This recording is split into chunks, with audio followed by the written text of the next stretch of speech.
तो WWE SmackDown हो चुका खत्म और पूरे स्मैकडाउन के अंदर हमें जॉन सीना ही देखने मिले। पूरा जॉन सीना चमक रहे थे पूरे शो के अंदर, हर जगह जॉन सीना थे। तो पूरा शो बहुत ही ज्यादा बढ़िया था। पूरे शो को अच्छी तरीके से आपके साथ डिस्कस करूंगा और आपको एक्सप्लेन करूंगा। सो हेलो सिंह फैंस, तो मेरा नाम है के और आपका स्वागत है अपने चैनल रसल न्यूज में। तो स्मैकडाउन को यहाँ पर किक ऑफ करते हैं जॉन सीना और उनको हमेशा की तरह बड़े तरीके से इंट्रोड्यूस किया जाता है। The last real champion, the greatest of all time, the never seen 17 John Cena. और फिर उसके बाद देखने मिलता है देर को सीना सीना सबसे चैंस लगते हैं और उसके बाद जो जॉन सीना माइक पकड़ते हैं वो बोलते हैं रेसलिंग के mount Rushmore, John Cena, John Cena, John Cena and John Cena. अपना ही नाम लेते हैं हर में और बोलते हैं कि कैसे यहाँ बहुत सारे यहाँ पर बड़े बड़े रेसलर रहे हैं, यहाँ बहुत बढ़िया यहाँ पर टॉकर रहे हैं, पास्ट में, प्रेजेंट में और फ्यूचर में भी आने वाले हैं, पर मेरे जैसा कंपेरेबल कोई नहीं है, मेरे जैसा यहाँ पर कोई नहीं और मेरे लेवल का कोई है ही नहीं। फिर बोलते हैं कि कैसे, रीजन ये नहीं कि मेरा जो नेवर गिव अप वाला एटीट्यूड है उसलिए नहीं, क्योंकि मैं स्मार्ट हूँ, मैं तुमसे बहुत ही ज्यादा स्मार्ट हूँ। और बोलते हैं कि यू कैन सी मी, ऐसा करके बोलते हैं। और बोलते हैं कि तुम लोग जितने भी लोग हैं ना हमेशा सोचते हो कि मेरे को कैसे हराओ, जितने मेरे अपोनेंट्स बैठे हैं घर पे,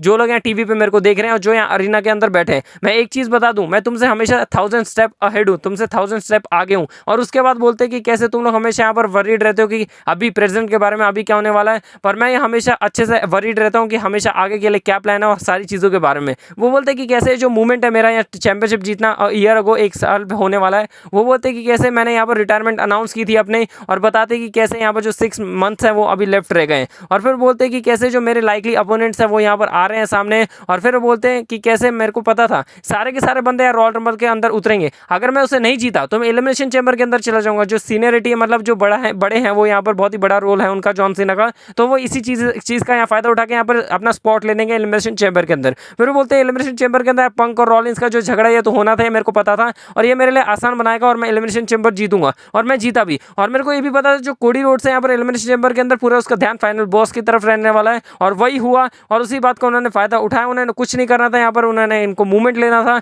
यहाँ पर, उन्होंने शॉक कर दिया पूरे वर्ल्ड को और यहाँ अनप्रेडिक्टेबल बना दिया और यहाँ पर उन्होंने रॉक को ज्वाइन कर लिया। फिर वो बोलते हैं कि कैसे जो कोडी रोड्स है ना उसका जो यहाँ ऑब्सेशन है, वो उनका पैशन है यहाँ रेसलमेनिया की तरफ, तो मैंने उसका भी यहाँ पर फायदा उठाया और मैं रेसलमेनिया के अंदर जीत गया। वो बताते हैं कैसे इनका जो रास्ता बहुत ही ज्यादा आसान रहा। फिर वो बोलते हैं जो 25 साल की हमारी राइवलरी है, यहाँ ग्रेटेस्ट राइवलरी है रैंडी ऑर्टन के साथ, उसके मैंने उसके होम टाउन के अंदर बहुत ही बुरी तरीके से हरा दिया। और उसको यहाँ पर बहुत ही बुरी तरीके से हराने के बाद मैं आगे गया, जो आर्थर था उसको यहाँ पर मेन इवेंट दिया, मेन इवेंट मिला, मैंने आर्थर को दिया। मतलब वो यहाँ पर इस चीज को हाईलाइट करते हैं कि आर्थर को मैंने मेन इवेंट कराया। फिर उसके बाद बोलते हैं कि कैसे जो लोगन पॉल है उसके साथ मैंने स्मॉल अनाउंस बनाया, उसके साथ यहाँ पर मेरे को ज्यादा कोई थ्रेट नहीं था। फिर वो बोलते हैं कि कैसे ये जितने भी लोग हैं मैंने इन सबको यहाँ पर बहुत ही अच्छी तरीके से हरा दिया। और बाकी मेरा जो आगे अपोनेंट है वो है सीएम पंक, और सीएम पंक को मैं अच्छी तरीके से जानता हूँ। और बाकी सीएम पंक को अगर यहाँ मेरे से चैंपियनशिप लेनी है तो उसको ये एडमिट करना पड़ेगा कि वो हिपोक्रेट है। जॉन सीना पर सेल्फ कॉन्फिडेंस बताते कि सीएम पंक के अंदर बहुत ज्यादा सेल्फ कॉन्फिडेंस है। फिर उसके बोलते हैं कि मेरे को सेथ रॉलिंस के बारे में वरी करने की जरूरत नहीं है, क्योंकि वो चाहता है मैं चैंपियनशिप घर लेके जाऊं और फिर उसके बाद वो कैश इन करे, वो एक अकलौता यहाँ पर चैंपियन बचे। फिर बोलते हैं कि मैंने 25 साल के अंदर बहुत सारे यहाँ पर पजल, यहाँ पर कोड या सब कुछ डिकोड किया है और मैंने यहाँ पर रियलाइज किया कि मैं यहाँ पर बहुत ही ज्यादा बढ़िया और मैं बहुत ही बड़े यहाँ पर मूवमेंट लाइफ जी रहा हूँ और तुम लोग मेरे लिए कुछ भी नहीं हो, तुम लोग मेरे लिए यहाँ पर मैथमेटिकल इक्वेशन हो और कुछ भी नहीं। और मेरी मैथ यहाँ पर ये कह रही है कि मैं यहाँ पर हमेशा चैंपियन रहने वाला हूँ और मैं इस चीज को यहाँ घर लेके जाऊंगा। और इतनी देर में हमें देखने मिलता है जो कोडी रोड्स है उनका थीम सॉन्ग हिट होता है, कोडी रोड्स उधर आते हैं और जो क्राउड है बहुत ही ज्यादा पागल हो जाता है। फिर उसके बाद बोलते हैं कि क्या कहा तूने, यहाँ जो चीज ये तू कह रहा है ना, तू बहुत ही ज्यादा जीनियस है, तू बहुत ज्यादा स्मार्ट है। हाँ तू है, ये मानता हूँ, तुझे जितनी भी सारी चीजें कह रहा है वो सही है, रैंडी को तूने उसके घर में हराया और बाकी जितनी भी सारी चीजें कह रहा है, तू माउंट रशमोर है, तू हाँ ये सारी चीजें डिपेंड करता है, तू सारी चीजें यहाँ पर मानता है और हाँ ये सारी चीजें सही है। पर तूने ये चीज एडमिट नहीं की कि जो सैटरडे को मैंने यहाँ पर तेरे को पिन किया था, या मनी इन द बैंक की बात करते हैं कि कैसे यहाँ पर तू लेटा हुआ था और मैंने तेरे को पिन किया था, इस चीज को यहाँ पर तू एडमिट नहीं करेगा। और बोलते कि तू ये सोच रहा ना कि मैं तेरे प्लान का पार्ट हूँ, पर ये मैं बता देता हूँ कि तू मेरे प्लान का ये जो पार्ट है, तू मेरे प्लान के अंदर आता है। और फिर उसके बाद बोलते हैं कि जो जॉन सीना, तू जॉन रशमोर, ऐसे करके जो जॉन सीना को कॉल करते जॉन सीना जॉन रशमोर करके बोलते हैं, अब तू बता अब ये हम दोनों के बीच में अब क्या रह गया। फिर इतनी चीज में जब यहाँ देखने मिलता है जो कोडी रोड्स और जो जॉन सीना आपस में लड़ने जा रहे होते हैं, उतनी देर में एक और थीम सॉन्ग हिट होता है और किसी ने भी यहाँ पर सोचा नहीं था कि रैंडी ऑर्टन भी बाहर निकल के आएंगे। और रैंडी ऑर्टन आते हैं और जो क्राउड है इतना खतरनाक है, जो रैंडी ऑर्टन का गाना गाता है पूरा पागल हो जाता है क्राउड। और फिर उसके बाद यहाँ पर रैंडी ऑर्टन आते हैं, वो बताते हैं कैसे यहाँ गुस्से में देख रहे होते हैं पहले तो जॉन सीना को, आने के बाद फिर उसके माइक लेते हैं और बोलते हैं कि यहाँ सब लोगों ने मेरे को देखा था कि कैसे मैं जॉन सीना तेरे को बहुत ही बुरी तरीके से यहाँ पर तेरे को हरा दिया था, मैं तेरे को हरा ही दिया था, पर एक ऐसा बंदा जिसने मेरा पूरा दिमाग खराब कर दिया और वो कहीं से भी आउट ऑफ नोवेयर आया और मेरा दिमाग खराब करके यहाँ चला गया और जिसकी वजह से मैं यहाँ हार गया। गया, और बाकी बात रही तेरी तो तेरे को तो मैंने हरा ही दिया था। और कोडी रोड्स को भी बताते थे, वार्न कर देते मेरे को वापस यहाँ चैंपियनशिप लेने के कुछ भी करना पड़े, king of the ring tournament जीतना पड़े, और जो भी मेरे रास्ते में आएगा मैं उसे हरा दूंगा। और कोडी रोड्स तो मेरा भाई की तरह मैं तेरे को मानता हूँ, पर अगर तू मेरे सामने आएगा तो मैं तेरे को भी यहाँ पर खत्म कर दूंगा। बताती कैसे मेरे सामने कोई भी नहीं आ सकता, मैं जॉन सीना की तरफ जाऊंगा और किंग ऑफ द रिंग का टूर्नामेंट जीतना चाहता हूँ। फिर उसके बाद यहाँ देखने मिलता है जो एलए नाइट है उनका थीम सॉन्ग हिट हो जाता है। भाई ये बहुत ही ज्यादा खतरनाक हो रहा था कि चारों सुपरस्टार हमें रिंग के अंदर खड़े हो देखने मिलते हैं। एलए नाइट पहले तो आते हैं, एलए नाइट बोलते हैं कि कैसे यहाँ पर बहुत टाइम से यहाँ देखने मिल रहा है कि वी वांट एलए नाइट, क्या लग रहा है यहाँ पर सोशल मीडिया हर जगह ये चीज फैली हुई है। फिर एलए नाइट यहाँ पर आते हैं धीरे धीरे, और उसके बाद पहले तो बोलते जॉन सीना तेरे को क्या लगता है, तेरा जो प्लान है इसके अंदर मैं तो पक्का नहीं होऊंगा, तो मैं अगर आऊंगा तो मैं उस चैंपियनशिप को लूंगा, और बाकी मैं अभी रिंग के अंदर जा रहा हूँ तो मेरे को पता ही है डब्ल्यूडब्ल्यूई की एस्टैब्लिशमेंट जिन लोगों ने किया वो सारे अंदर रिंग के अंदर खड़े हैं। और फिर उसके बाद आते हैं पहले रिंग के अंदर, वो जॉन सीना को पहले तो यहाँ बहुत ही खतरनाक बुरी तरीके से यहाँ पर बोल देते हैं बाल्डिंग फक्स जॉन सीना, और ये चीज़ बोलने के बाद फिर बहुत ही खतरनाक वाला रिएक्शन मिलता है। फिर वो रैंडी ऑर्टन की तरफ जाते हैं और रैंडी ऑर्टन को बोलते हैं कि मेरे को पता है मेरे को यहाँ वाइपर से भी यहाँ जूझना पड़ेगा और एक नाइटवेयर से भी यहाँ जूझना पड़ेगा, उसके बाद मैं चैंपियनशिप में पास कर पाऊंगा, तो मैं ये करने वाला हूँ और फिर उसके बाद मैं चैंपियन बनने वाला हूँ। फिर जॉन सीना बोलते हैं सारे बकवास कर रहे हैं और वहाँ से रिंग से जाने लगते हैं, और जब भी रिंग से जाने लगते हैं पीछे से यहाँ पर हमला होता है आर-ट्रूथ का, और आर-ट्रूथ यहाँ बुरी तरीके से मारते जॉन सीना को, और बहुत ही बुरी तरीके से लिटा के मारते कि सिक्योरिटी गार्ड्स को आना पड़ जाता है और यहाँ पर अलग करते हैं। और फिर उसके बाद हमें देखने मिलता है एक बहुत ही बड़े सेगमेंट, यहाँ पूरी तरीके से जो कमेंटेटर वो बोल रहे होते हैं और जॉन सीना के पास सुनाई नहीं दे रहे होते कि निक ऑल्डिस को क्या बोल रहे हैं, पर जो चीज़ थी ना भाई बहुत ही ज़्यादा फनी थी। जॉन सीना बैक स्टेज यहाँ जाते हैं, या जो डॉक्टर थर्गोनोमिक्स वाला वो टोपी उल्टी करते वैसे करते हो, निक ऑल्डिस के ऊपर चढ़ जाता है कि ये बकवास क्या चल रही है, मतलब हमें सुनाई कुछ नहीं दिया, पर जो भी चल रहा था ना वो 10 सेकंड के अंदर जो क्लिप देखने मिली वो बहुत ही ज़्यादा बढ़िया थी। और जॉन सीना जिस तरीके से यहाँ पर एक्ट कर रहे थे ये तो बस स्टार्टिंग थी भाई, आगे हमें जिमी ऊसो के साथ भी इनका सेगमेंट देखने मिलता है, सीएम पंक के साथ देखने मिलता है, इतनी सारी चीज़ यहाँ जॉन सीना की, तो इसलिए मैं कह रहा हूँ जॉन सीना स्मैकडाउन है। और इसी तरीके से हमें बैक स्टेज सेगमेंट एंड होता दिखता है, वैसे सेगमेंट तो क्या ही था, पर एक छोटी सी क्लिप दिखाई जहाँ पर जॉन सीना भड़के हुए हैं निक ऑल्डिस के ऊपर बहुत ही फनी वे में। फिर सीधा ही हमें यहाँ से स्टार्ट होते दिखने मिलता है Randy Orton versus LA Knight versus Aleister Black versus Carmelo Hayes, king of the ring का यहाँ पर टूर्नामेंट आगे कौन क्वालिफाई करेगा। बहुत ही ज़्यादा बढ़िया क्वेश्चन था क्योंकि एलए नाइट को इतनी अच्छी तरीके से यहाँ स्टार्टिंग में दिखाया गया, तो क्या एलए नाइट यहाँ पर जीत जाएंगे शॉकिंगली, पर ऐसा कुछ नहीं हुआ क्योंकि यह बात तो आपको पता है कि जो एलए नाइट है उन्होंने यहाँ पर पंगा ले लिए थे ब्रॉन ब्रेकर के साथ। ब्रॉन ब्रेकर का जो मैच है वो हार गए थे एलए नाइट की वजह से रॉ के अंदर, तो वही सेम चीज़ हमें पता था रिपीट होने वाली है। ब्रॉन ब्रेकर आएंगे और एलए नाइट को कॉस करेंगे, तो जब एल्बो मार रहे होते हैं तो उतनी देर में देखने मिलता है जो ब्रॉन ब्रेकर पीछे से आते हैं वो यहाँ धक्का मार के गिराते हैं एलए नाइट को, फिर उसके एक स्पीयर हिट करते हैं और स्पीयर हिट करने के बाद एलए नाइट पूरी तरीके से यहाँ पर डाउन हो जाते हैं। इसी बात का फायदा उठा के कार्मेलो साहब यहाँ स्प्लैश मारने जा रहे होते हैं, पर रैंडी ऑर्टन देख लिया और उन्होंने आरक्यू मार दिया। बहुत ही बड़े तरीके से एग्जीक्यूट हुआ आरक्यू, यहाँ स्प्लैश भी लग गया, आरक्यू भी लग गया, ये कार्मेलो बाहर चला जाता है, एलए नाइट को पिन कर देते हैं रैंडी ऑर्टन, और एलए नाइट को एक और लॉस झेलना पड़ गया, पर यहाँ रैंडी ऑर्टन क्वालिफाई करके जो कि हम सब देखना चाहते थे और ये चीज़ होने वाली थी, और रैंडी ऑर्टन आगे के लिए क्वालिफाई कर गए। फिर नेक्स्ट हमें यहाँ पर अपने यूएस चैंपियन जेगा फाटू आते हुए दिखते हैं। वो बताते हैं कि कैसे जो सोलो सिको हमेशा ये मानता है कि मैं उसके बिना कुछ भी नहीं हूँ और सोलो सिको के बिना मैं बहुत कुछ हूँ, और ये चीज़ मेरे को प्रूव करनी थी और मैंने मनी इन द बैंक के अंदर उसको यहाँ बहुत ही बढ़िया तरीके से सबक सिखा दिया। फिर यहाँ सोलो सिको स्क्रीन पर आके बताते हैं कि तू मेरे से माफ़ी मांग ले, नहीं तो बहुत ही ज़्यादा बुरी चीज़ होने वाली है। और सोलो सिको और जेगा फाटू को जो प्रोग्राम है बहुत ही ज़्यादा इंटरेस्टिंग आगे देखने मिलेगा, क्योंकि सोलो सिको बोल रहे थे अगले हफ्ते वो आएंगे, अगर उसने आई लव यू सोलो नहीं बोला जेगा फाटू ने बहुत ही ज़्यादा बुरी हालत होने वाली है। तो इनका जो मैच हमें आगे पक्का बिल्डअप होता दिख रहा है समरस्लैम के लिए। फिर नेक्स्ट हम यहाँ बात करें तो एक और फेटल 4 मैच थे यहाँ पर क्वीन ऑफ द रिंग के लिए क्वालिफाइंग मैच हो रहे हैं। आप शो के अंदर 4 या king and queen of the ring के लिए क्वालिफाइंग मैचेस थे और सारे के सारे बहुत ही अच्छे थे और बहुत ही बढ़िया तरीके से स्टोरी लाइन वाइज बुक किए गए थे। और इस मैच की बात करें तो हमें देखने मिलता है लास्ट में जो जेड कारगिल अपनी जो पावर है दिखाती है कि कैसे उन्होंने पाइपर नेविन को उठा के स्लैम मारा, जो कि बहुत ही ज़्यादा बढ़िया था। और इसी तरीके से जो जेड कारगिल पिन कर लेती है पाइपर नेविन को और एक क्वालिफाई कर जाती है आगे के लिए जेड कारगिल। और फिर नेक्स्ट हमें यहाँ पर देखने मिलता है नेओमी आती है और नेओमी ने यहाँ पर बहुत सारी चीज़ें कही, पर कहने का मतलब उनका यही था कि जो उनका अगला टारगेट और जो यहाँ कैश इन करेंगी वो यहाँ पर करने वाले टिफनी स्टैटन के ऊपर। फिर टिफनी स्टैटन आगे बताते हैं नेओमी तो अभी भी बदली नहीं, तो अभी भी कावड़ की कावड़ है, तेरे से कुछ होने नहीं वाला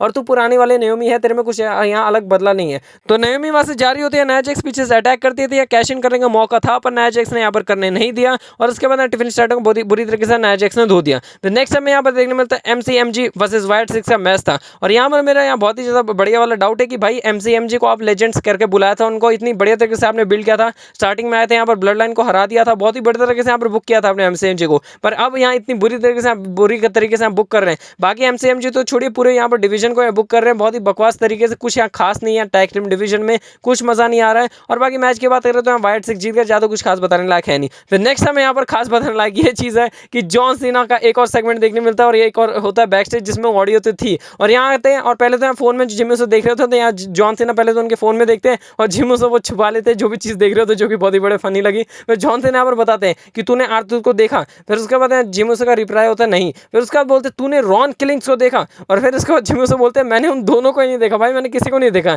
फिर जॉन सीना बोलते तू मेरे को एक फेवर कर कि मैं रिंग के अंदर जा रहा हूँ और उसे वहां पर भेज दे, और ये चीज बोल के यहाँ जॉन सीना वहां से जा रहे होते हैं, और बाकी जो बात करें बहुत ही बड़े तरीके से जॉन सीना यहाँ पर एग्जीक्यूट करते हैं। और जॉन सीना यहाँ पर दूसरी बार रिंग के अंदर जा रहे थे पूरे शो के अंदर, और 2 बार बैक स्टेज दिखने के बाद तो इतने सारी अच्छी तरीके से इंपॉर्टेंस दी जॉन सीना ने, तो आप देख ही सकते हैं कितनी बड़ी बात थी। फिर जॉन सीना वहां पर आके बताते हैं कि मैं अब बहुत हो गया, मेरे से और ज्यादा डिसरिस्पेक्ट नहीं चली जाती। आर्थर बाहर निकल गया, निकल के कौन आता है, सीएम पंक, और सीएम पंक आके यहाँ पर बहुत ही बड़े तरीके से उछल कूद करके आते हैं, और जॉन सीना का मुंह लटक जाता है सीएम पंक को देख के। और यहाँ से होती है असली चीज स्टार्ट, और यहाँ पर बता दिया सीएम पंक ने एक और बार कि माइक स्किल के अंदर वो इतने बेस्ट क्यों हैं, और उन्होंने यहाँ जॉन सीना को पूरी तरीके से कुक कर दिया सेगमेंट के अंदर। तो ये सीएम पंक स्टार्ट करते हैं, बोलते हैं is it good to be alive on Friday night SmackDown, और वो बोलते हैं कि कैसे डिसरिस्पेक्टफुल की फील कर रहा है, क्योंकि बहुत लोगों ने तेरी यहाँ डिसरिस्पेक्ट कर दी है, और ये चीज बोल के फिर वो बोलते हैं कि कैसे अभी तू यहाँ पर अपना बेस्ट दे सकता है, तो इन्होंने बहुत सारी चीजें झेल ली हैं, और तू अब यहाँ पर लेजेंडरी रेसलिंग टाउन कहा जाता है इस टाउन को, तो ऐसा करके बता देते हैं, और बोलते हैं कि कैसे तूने बहुत सारे सेक्रीफाइस किए हैं इस बिजनेस के लिए,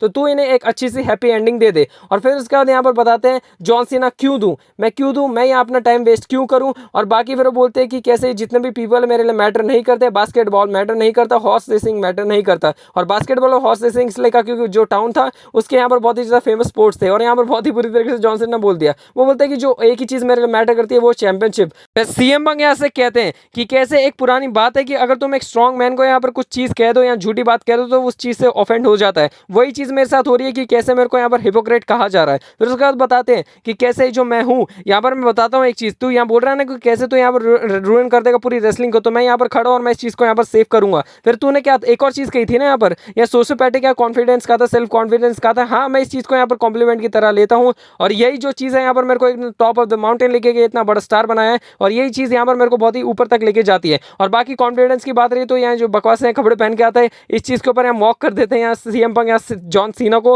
और बाकी बात रही, अरे रुक जा एक मिनट, यहाँ पर लगता है मैं पीजी जॉन सीना की तरह साउंड कर रहा हूँ, और वो बोलते हैं कि कैसे, और जो ये सारी चीज़ें कह रहा है तो रेसलिंग को रूइन कर देगा, तो सीएम पंक जैसे की बात कर रहा है, ये कुछ ज़्यादा आयरनी नहीं हो गई। और वो बताते हैं कि कैसे मेरे को ऐसा कुछ लग रहा है कि तू यहाँ पर स्टील करने की कोशिश कर रहा है, बोलते हैं कि कैसे जो मेरा मटेरियल है यहाँ पर जो मैंने पहले कर चुका हूँ, तू मेरे फुटस्टेप्स पे चल रहा है, और तू मेरी सारी चीज़ें यहाँ पर कर रहा है, और मेरी सारी चीज़ों को यहाँ पर दिखा के दे रहा है। फिर सीएम पंक बताते हैं कि कैसे तू मेरे को कभी भी हरा नहीं पाया, और मैं हमेशा अपने बेस्ट में बढ़िया ही रहता हूँ, बोलते हैं कि तेरे होम टाउन में, मेरे होम टाउन में और नाइट ऑफ चैंपियन में कभी भी तूने मेरे को नहीं हराया। और सीएम पंक यहाँ पर बताते हैं कैसे माउंट रशमोर के ऊपर ब्रेट हार्ट, टेरी फंक जैसे यहाँ बड़े बड़े स्टार बैठते हैं, ना कि तू। और फिर उसके बाद यहाँ पर जॉन सीना को फाइनली यहाँ बता के चले जाते हैं कि कैसे वो यहाँ पर हरा देंगे जॉन सीना को नाइट ऑफ चैंपियन के लिए, और यहाँ पर धक्का मार के चले जाते हैं सीएम पंक वहाँ से। और उतनी देर में हमें देखने मिलता है जब सीएम पंक वहाँ से जा रहे होते हैं तो पीछे से अटैक करते हैं आर-ट्रूथ, और आर-ट्रूथ यहाँ पर एसटीएफ में फंसा देते हैं जॉन सीना को। भाई ये बहुत ही बढ़िया वाला फनी तरीके से दिखाया है। और सीएम पंक यहाँ पर पीछे से बोलते हैं कि दोनों ही ट्रूथ यहाँ पर हर्ट कर रहे हैं, जो मैंने कहा और ये जो तेरे पीछे है, और इसी तरीके से यहाँ पर सेगमेंट एंड होता है। फिर नेक्स्ट हमें यहाँ पर देखने मिलता है वुमेन्स फेटल 4 में मैच, जो कि होता है एक और यहाँ पर qualifying match, Alba Fyre versus Candice LeRae versus Alexa Bliss versus Charlotte Flair. और मैच की एंडिंग बहुत ही बढ़िया तरीके से, बहुत ही यूनिक तरीके से हमें देखने मिली, जहाँ जो मैच है बहुत ही बड़े तरीके से चल रहा होता है। और ये बात तो आपको पता है, जो शार्लेट फ्लेयर और एलेक्सा ब्लिस के बीच में यहाँ पर बहुत ही बड़े तरीके से यहाँ दिखाना चाह रही है डब्ल्यूडब्ल्यूई, तो वही चीज़ देखने मिलती है यहाँ पर। जो शार्लेट फ्लेयर अपने यहाँ पर शूटर में फंसा के रखते हैं, पर पीछे से एलेक्सा ब्लिस सिस्टर एबिगेल मार के जीत जाती है, और शार्लेट फ्लेयर को बात पता ही नहीं चलती। फिर नेक्स्ट हमें यहाँ देखने मिलता है जो Cody Rhodes CM Punk back stage देखने मिलते हैं, या कोडी रोड्स बोलते हैं कि कैसे हम दोनों एक दूसरे से ज़्यादा दिन दूर नहीं रह सकते, और जो हमारे पाथ है वो एक ना एक टाइम पे हम एक साथ मिलने ही वाले हैं। और सीएम को बोलते हैं हाँ मेरे को पता है, और बाकी आज के लिए ऑल द बेस्ट। और यहाँ से सीधा हमें देखने मिलता है main event, Cody Rhodes versus Damian Priest versus Shinsuke Nakamura versus Andrade, और सबकी एंट्रेंस होती है एक एक करके। और बाकी शिंसुके नाकामुरा का तो बहुत ही बुरी तरीके से कचरा कर दिया, जिस तरीके से इनका कैरेक्टर लाए थे उस तरीके से यहाँ पर एग्जीक्यूट डब्ल्यूडब्ल्यूई ने बिल्कुल भी नहीं किया। और फिर हमें यहाँ मैच स्टार्ट होते दिखता है। मैच की बात करें तो मैच यहाँ पर बहुत ही ज़्यादा नंबर 1 था। कोडी रोड्स, शिंसुके नाकामुरा, एंड्रादे और डेमियन प्रीस्ट ने बहुत ही बड़े तरीके से परफॉर्म किया। जो एंड्रादे के हाई फ्लैंग मैचेस हमें देखने मिलते हैं हमेशा, उन्होंने यहाँ पर दिया। कोडी रोड्स तो बढ़िया तरीके से मैच परफॉर्म करते हैं। शिंसुके नाकामुरा भी अपना जो स्ट्रॉन्ग स्टाइल है वो दिखाते हैं।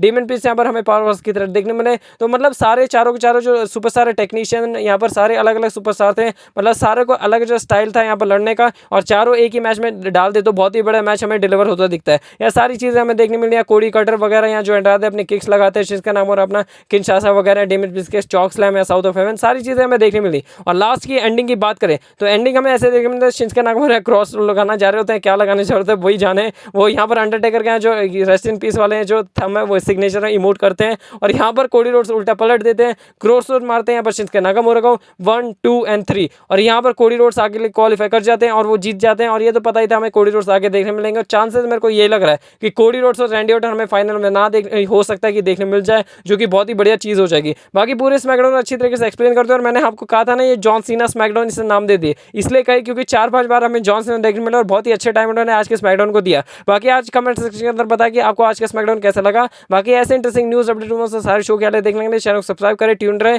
बाकी ऐसे इंटरेस्टिंग वीडियो और कंटेंट के साथ तो हमेशा आपको मिलता रहूंगा रेसलिंग फैंस। तब तक के लिए take care and good bye.